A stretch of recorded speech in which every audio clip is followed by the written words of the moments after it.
ढीलवा हौ बेजोड़ गे। एही लछनिया से तोरा भतरा दिल कौ छोड़ गे। एही लछनिया से तोरा भतरा दिल कौ छोड़ गे। केसिया तोर हौ आझुर पाझुर ढीलवा हौ बेजोड़ गे।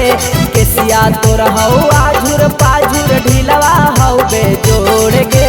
एही लछनिया से तोरा भतरा दिल कौ छोड़ गे। एही लछनिया से तोरा भतरा दिल कौ छोड़ गे।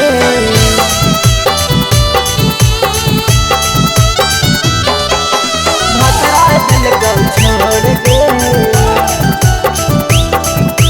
भतरा दिल कौ एही लछनिया से तोरा भतरा दिल कौ छोड़ गे। अगना हौ चिकन चाकन चूल्हवा तोर बरहनवा गे।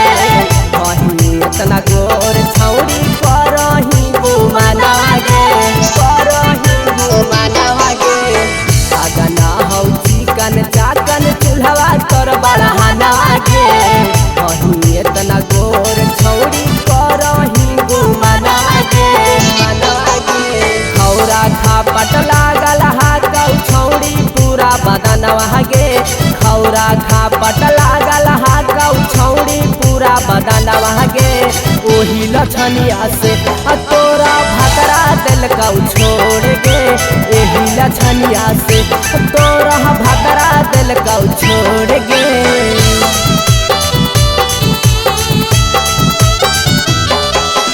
भतरा दिल कौ छोड़ गे। भतरा दिल कौ एही लछनिया से तोरा भतरा दिल कौ छोड़ गे। यादो अभिराम लिख कौ रची रची गाना गे। मुन्ना राज यादव छौरी हो गे लौडी बाना गे। हो गे लौडी बाना गे। यादो अभिराम लिख कौ रची रची गाना गे। मुन्ना राज यादव छौरी हो गे लौडी बाना गे। परमानंद तोर चक्कर में होई गेलौ पागल गे। अगे परमानंद तोर चक्कर में होई गेलौ पागल गे। एही लछनिया से तोरा भतरा दिल कौ छोड़ गे। एही लछनिया से तोरा भतरा दिल कौ छोड़ गे। जयनगर शिवांशु रिकॉर्डिंग स्टूडियो बानावर बिशुनगंज।